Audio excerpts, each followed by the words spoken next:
It is Monday night. Thanks for stopping in. This is Sandi, of course, at Suburban Homesteader, Wyoming, Arizona. And tonight we're talking about what's going on with my plants. You know, you're out in your garden, you're looking at your plants. Now, you probably started your garden anywhere, if you're up north, anywhere from three weeks ago to maybe 6 weeks ago. If you're in the south, you've had a garden for probably a month or two, maybe even 3. But the thing is, no matter where you are in that stage, you get to that point, and all of a sudden you're going, what's happening with some of these plants? Why are some of these not germinating? Why are things looking the way they are? And we got lots of people popped in already. Todd is in here. He was our very first one. Julie is in here. Angie's in here. Hey. And Andale, how are ya? I hope you had a very nice, well-deserved vacation. And I will see you on Thursday. Very exciting times. But we're talking about our gardens. And I have to honestly tell you, this is probably one of the years that people have said to me more times, I have things that haven't sprouted. There's things that aren't growing. And then sometimes it's that time of the year that there's bugs. So we have to be looking. So what is happening in your gardens? Now, I like to take stock in my gardens probably once a week. That's probably more than most people do. But that's just me. Julie says, I am trying new soil, compost, manure mixture, and many of the plants are yellowing. Is that a nitrogen deficiency? It could be. Especially when you don't know, well, and maybe you do know, but where the soil came from, the compost came from, the manure, what is the real mixture? It won't hurt to do a soil test right now. You can take it to your extension office, they mail it off, or they'll have a company right in your town that can do it. And it's really usually a pretty quick turnaround. Now, in the meantime, because you're not really sure, an easy fix on it that may help it, and you might not have any trouble after that, is tomato fertilizer. I would make it a little weaker than what they say, so you can buy tomato fertilizer. Is usually a powder form. You add water to it, so add more than what you would have. And just drench all your plants, all the soil all around them, and see if in a week's time, if that yellowing has dissipated. But I would do a soil test. How do you do a soil test? You literally want to take about 12 different samples from your garden area, different places. Mix it all together. If it's really wet, let it the mixture dry on like a cookie sheet. And then take 2 cups, and that's what they'll need for the soil test. And in the form that you usually fill out, it will ask you questions, and you can tell them that this is my new stuff that I've added. My plants are yellowing. What can be the problem? Make sure that you're giving it enough water too. So I hope that helps a little bit. And Teresa is in here. Hello, girl. How are you? I always like seeing her in here. But what's wrong with my plants? And maybe what's right with my plants? There's not necessarily, you might have got to that point and everything is fabulous. But it is a good idea to really take a check on your plants every week. I like to walk through my gardens about every day or every other day. But that is just me, and you honestly don't have to do it that way. But if there's things going on with your plants, maybe all of a sudden your cabbages and your broccoli leaves and other brassicas have holes in them, then you need to be checking underneath and see if there's any of those little green worms from the caterpillar moth. If there is, make sure you're picking them off, and I would cover with some kind of row cover. You can buy the white row covers. It still lets the rain in. It still lets the sunshine through, but it will stop that moth from laying more eggs. If you see eggs on the bottom of your leaves, make sure you're either breaking that off or breaking that part of the leaf off so that you don't have more caterpillars underneath your row cover. Now, we are at, actually it's 92 degrees right now. So we are at that point in our summer that we're going to have some higher temperatures this summer. Last year, it was very wet and cooler, but I think it's going to be a hot summer this summer. So what are you doing to protect your plants? I have screens that I put over my PVC pipe. I have used bamboo over top of them. You can use shade cloths. You can, honestly, in the very heat of the day, in that afternoon heat, you can always just take a sheet and cover your plants for a little while, just to let them cool down, and it'll hold the moisture in there, because that sun can be a killer on your plants, especially if all that water is evaporating. Julie says, the evil moth. That is true. They can just really decimate. They can just eat a whole cabbage leaf off in no time. The other thing you can, if you have that, is you can sprinkle diatomaceous earth onto any of your brassicas. I put diatomaceous earth on all kinds of stuff because you have I have bug problems sometimes.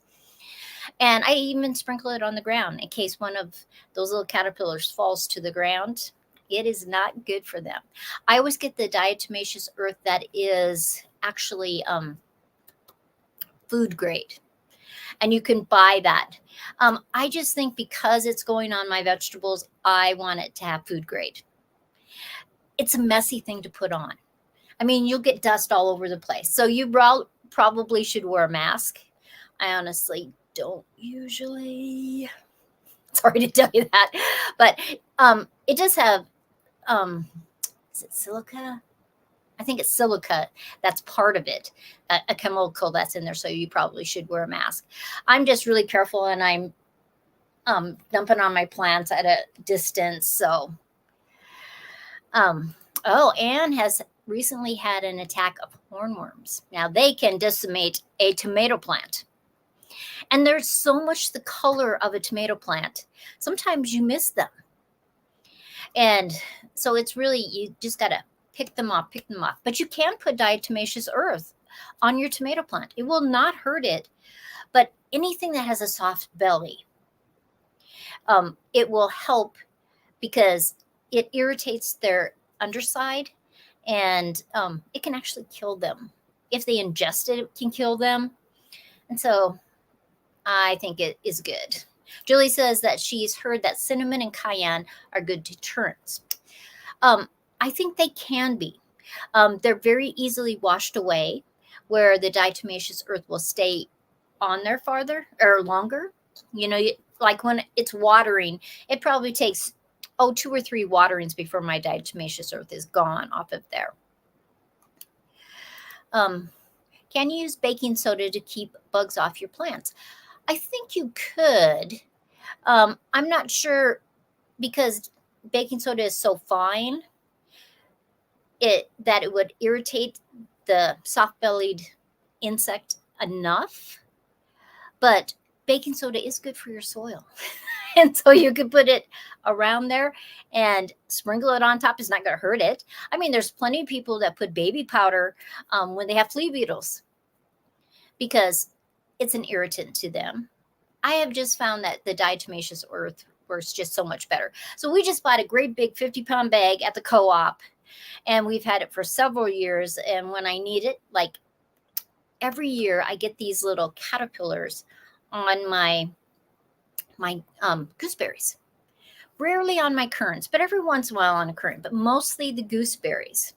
And not that they hurt the berry, but they'll eat every leaf. And I had just had it. You know, I was always picking them off, giving them to the chickens. And I just thought that enough's enough. I am not dealing with those anymore. So they started to be on my gooseberries. I sprinkled that diatomaceous earth everywhere. And I did it 2 or 3 times, and I don't have any of them. But they're laid by a fly. And then the caterpillars are probably 3/4 of an inch. They're dark, and they will just munch away. And so that can be a problem with your plants.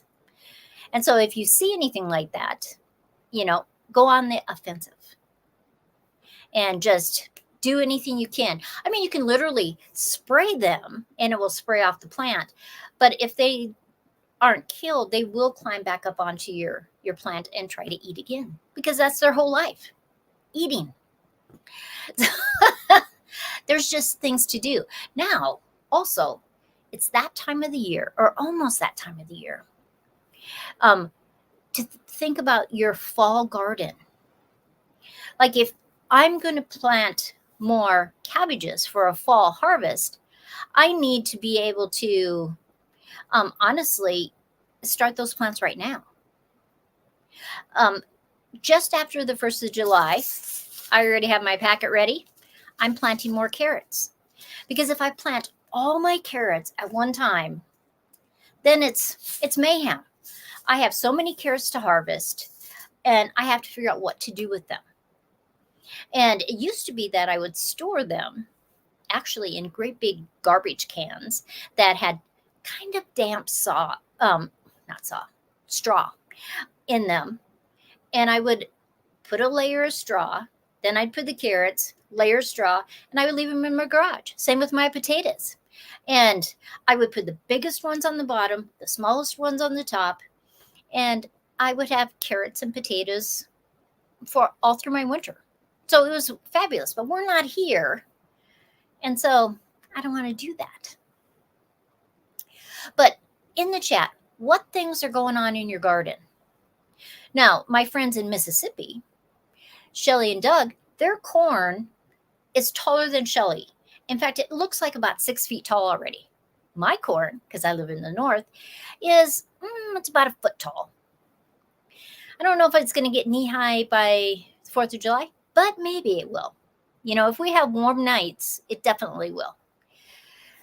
So that's something to think about. There are certain plants you can't do a second crop. Like I wouldn't have time to do another crop of tomatoes. I couldn't start tomatoes right now and think that I was going to get a harvest. But there's plenty of things I can do. I can do lettuces and brassicas if I start them right now. I could start my carrots. I probably could even start some cucumbers, and I'd still get a harvest for a fall crop. Oh, and look who's here, Grip Jams. The Vineyard Chicks parents. We love the Vineyard Chicks. They have a live stream at 7 o'clock Mountain Standard Time.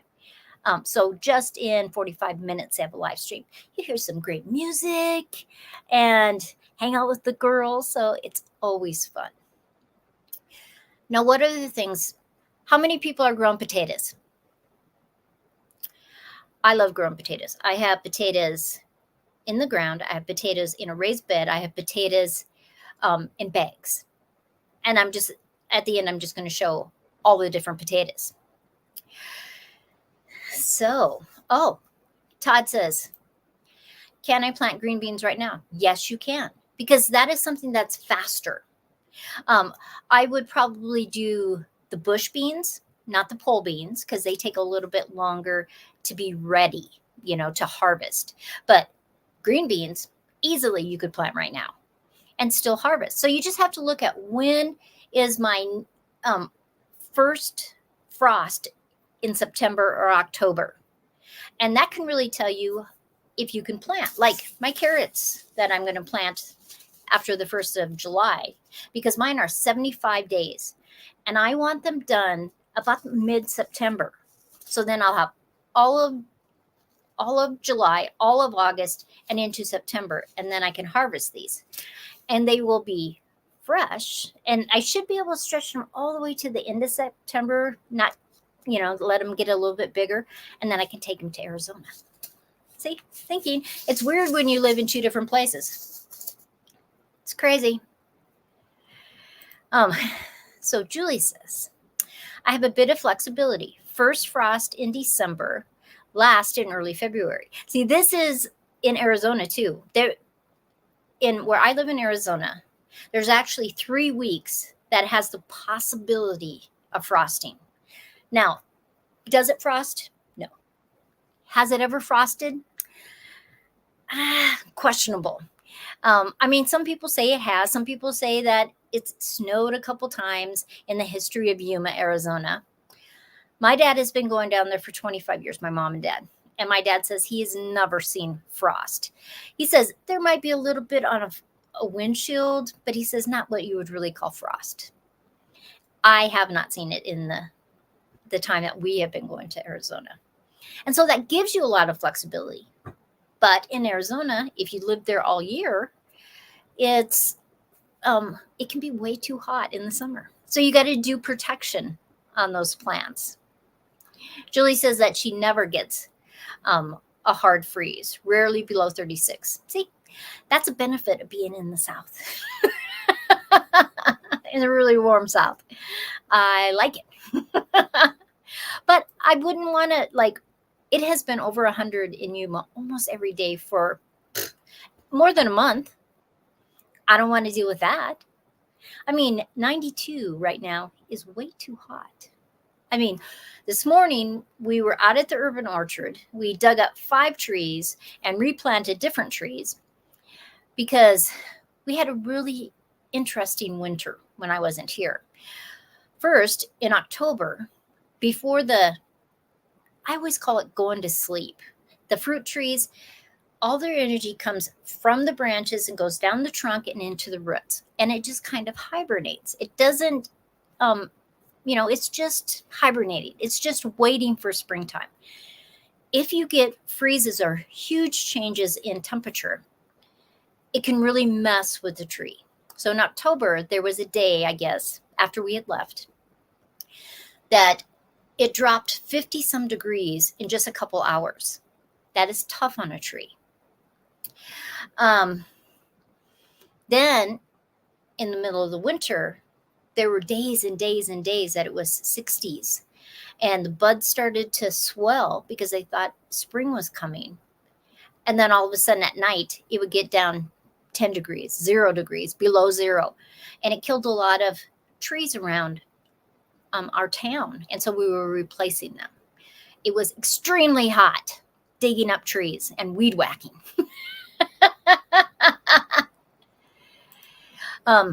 Julie says, I can't grow anything that has to overwinter, like rhubarb or many stone fruits.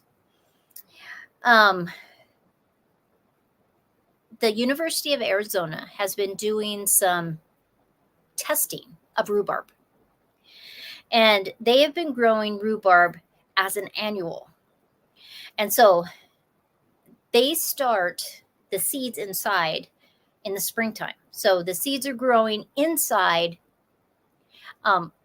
until fall time when it's back down to the 90s. Then it gets moved outside and they grow them through the winter and then just harvest what they get. And because it doesn't get cold enough for a rhubarb. Now they are trying to get some rhubarb because I have read some articles about rhubarb that does not need the cold. And so you might do some research. You might have to get some seeds from South America, but you might find some that will tolerate the heat. Otherwise, you got to grow it as an annual. And there are a few stone fruits that will survive in zone 9 and 10. Angie says she's jealous. Here in southern Canada, that means North Dakota, we get cold, and she does get cold. She says she actually heard Canadians refer to Montana and the Dakotas as southern Alberta. It can be crazy cold up there in the wintertime. I mean, seriously cold. And Charmaine is here. Hey. How are you? We planted our rhubarb this year. We're so excited. I have rhubarb everywhere. I planted so much one time because I was growing it from seeds. And people told me, well, you have to have this many hours of sun. You have to do this. You have to do this. And I thought, do I? Do I really need that? And so I planted them all these different places in my yard. Some of them only get the sun in the morning. Some only get the sun in the afternoon. Some get sun about 12 hours a day. Some get sun the entire time it's up, it all grows rhubarb, and it all grows rhubarb well. So I don't believe that anymore. But now that your plants are doing stuff, it's about time that you should be harvesting things. I know that some of my friends in the South have been harvesting carrots and radishes and their brassicas for a long time because they have such a long season. Where I have to say, my cabbages are looking beautiful. I mean, seriously beautiful. I mean, the plants are just huge, and I'm very happy. Because I do love cabbages. I like actually most brassicas. I don't really like kale as much. If it's mixed with something, it's okay. Like if it's chopped up and mixed in a salad, is okay. But I don't like kale just to eat. And though I did grow a really roughly kale one year, and that was good. So I would do that. Oh, good. They harvested some of my rainbow carrots because I sent them some. They are sweet. And I like the fact that there's so many different colors. That is fabulous to me. Charmaine, thank you very much. Now, just a little side note. I know a lot of you in here know Doug and Shelley from His Way Homestead. His mom is having some major things. And he could really use prayers for his mom. It's tough. He only lost his dad. Oh gosh, it must have been a year and a half, 2 years ago. And it's a tough thing right now for them. So remember them in your prayers because they are a fabulous, fabulous couple. I wish I lived next door to them. I seriously do. We would have so much fun. Oh, so we've harvested some of, not click the wrong one. Love homegrown cabbages. Me too. And like I keep the outer leaves too. A lot of times when people pull up their cabbages, one, if you pull up the whole plant and turn it upside down and put it in your basement or your root cellar, it will last a very long time. But I like to break off all those outside leaves. And as long as there's not a whole bunch of damage on them, I like to chop them up. I dehydrate some of them, makes them taste a little sweeter, changes the starches to sugar. And I also chop them up so I can have soup stuff in the wintertime because it's just so good. Thank you for that because I just love Shelley and Doug to death. And so we've been texting back and forth. And so I know he would appreciate it, and you can never have too many prayers. So that's it. It's just, that's life. I know, but it's just a tough thing. Now, see, it's like squirrel. And I was talking about potatoes and then I start talking about other things. So what do I do with my potatoes? My potatoes, when it gets to be after the 4th of July, my potatoes will probably be 3 feet tall or 4 feet tall, somewhere around in there. I literally cut them in half. I just take the secateurs, the nippers, and I just cut them in half. Why? One, you will get more potatoes because the energy isn't going to the leaves. I don't fertilize my potatoes after the 4th of July. And so if you're in the South and your potatoes are farther along than me, I would really consider cutting them in half. They'll still have some growth. It's not like they are not going to have enough photosynthesis. They'll send out a few more leaves, but not the growth that they're doing right now. And the other reason I don't fertilize is because I don't want more green growth. I just want, I'm okay with them making a little bit of growth, but I don't want a whole bunch. Charmaine says, I harvested turnips, kale, spinach, beets, carrots, and strawberries. Woohoo! My strawberries are almost ready. I'm so excited about it. And in fact, I talked about this on a video. My strawberries are so packed in there. After they're done making strawberries, I am literally going to dig up that whole great big bed and keep some of them still in there. But the rest of them, I'm putting around all my fruit trees. And anybody who wants them can have some. So But I might make you pay shipping. Why? Because, was it 2 weeks ago I gave some of my apple garlic jam away, right? Diana won that. And I had milled jam for a little while, and I knew the post office prices had gone up. Guess how much it cost me to mail it to her? $13.65 for one jar. That's more than I sell those jars for. It's just crazy. Anne says, oh, wow, I had no idea. I will cut out potatoes hopefully tomorrow. Yay. And you can really do a test. Half of your patch, cut down, the other half leave, and see how many more potatoes you get from which one, and what is the size and weight of them. The way I found this out was a gal that lives about an hour away from me.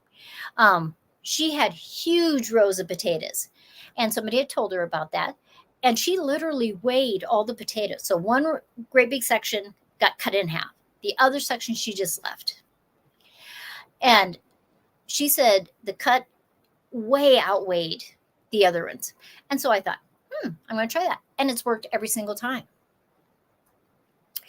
It doesn't matter if they're flowering. You don't have to have your potatoes flower for you to get potatoes. That's not true. Because there's plenty of potatoes that the plants never flower. And the way that potatoes have cross-pollinated and bred out, it used to be that the reason why you kept the flower on there was because it would make this little green ball behind it. And it would actually make what they call true seeds, which look like tomato seeds, actually. And you would dry them like tomato seeds. You'd break them open and dry them, and you would plant those just like you were planting your tomatoes.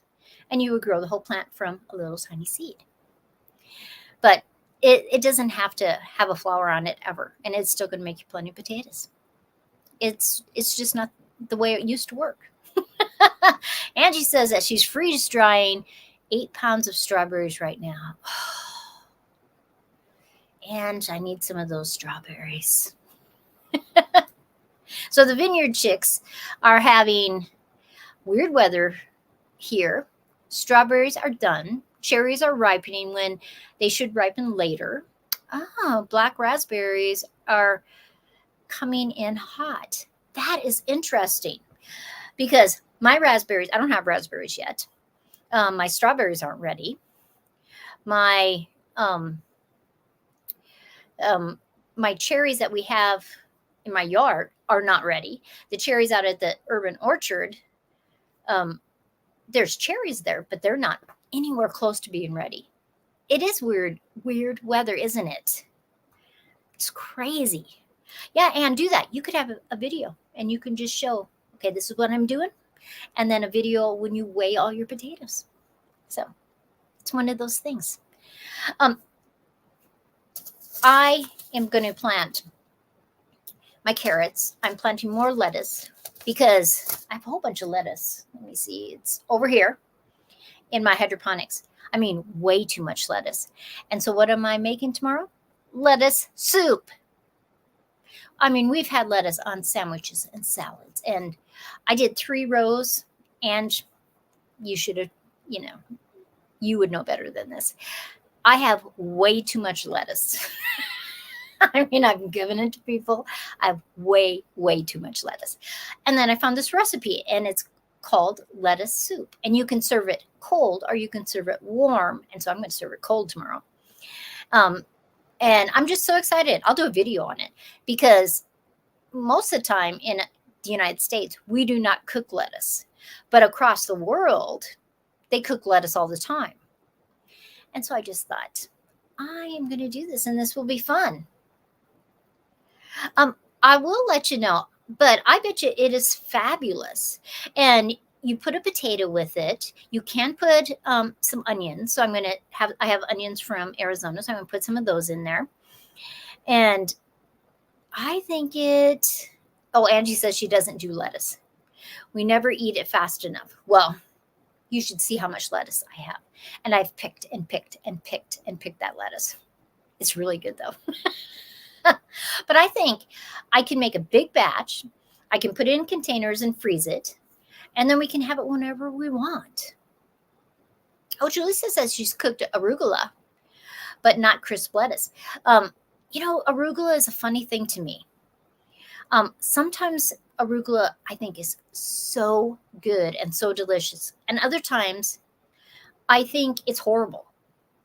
So then when I go to a restaurant and they'll say, sometimes you have an arugula salad, and it's like, I question that. It's one thing if I'm growing it, but I think if it's too long on the plant, I don't think it's as good. But maybe that's just me. Maybe that's just one of my taste things that are weird. Now, the other thing before we go about this time of the year in your garden, you have to decide, am I pulling that weed or am I just cutting it? And why do I say that? Because you're at that point that you no longer have the small seedlings. You're actually having plants. So the root system is bigger. And then you got a weed next to it with a root system. Do you yank that out and maybe hurt your plant, your vegetable next to it? So at this time of the year, when it gets to the end of June, I am more willing to just cut those weeds. I just chop and drop them. It covers up, kind of smothers the weed from going again. If it comes up through that, I just cut it again, because all of the energy and work and expense and water you've put into that garden, and then all of a sudden you're pulling half your plant up. That's not okay. So it's time to not pull your weeds, but cut your weeds. Where if it's still a small weed, not a big deal. But right now, when it's warm and it's warm at night, it looks like those weeds grow overnight, which they do. And so just take your secateurs, your nippers, scissors if you have to, and just cut them down and just drop them so all that goodness goes back into the soil. If they have any kind of seed on them, you want to be throwing that out. Not in your compost pile, but throwing it in a bucket or a bag, and actually what I do usually is I pour water in a 5-gallon bucket after I have a whole bunch in there, weed seeds or not, because I'm going to filter that. It's just going to make fertilizer, and I'm going to filter that, and so the seeds won't go into the fertilizer. So that's just what I do. But I have to let you go, because I'm sure Joe is ready to eat some supper.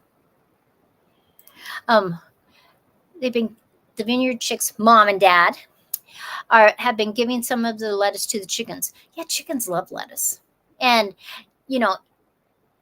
don't throw any of your vegetables in the trash. Give them to your chickens, give them to your animals, put them in your compost pile, but try to use them. That's why you grow them. But sometimes there's just an overabundance, and you got to do something with. Your neighbors are locking the doors because you've already given them too many vegetables and they don't want any more. That goes with zucchini too, and squashes. But everybody, thank you so much. I appreciate you guys coming in, spending a half hour with me every Monday night at 6 o'clock Mountain Standard Time. And I am going to let you go. Bye, everybody.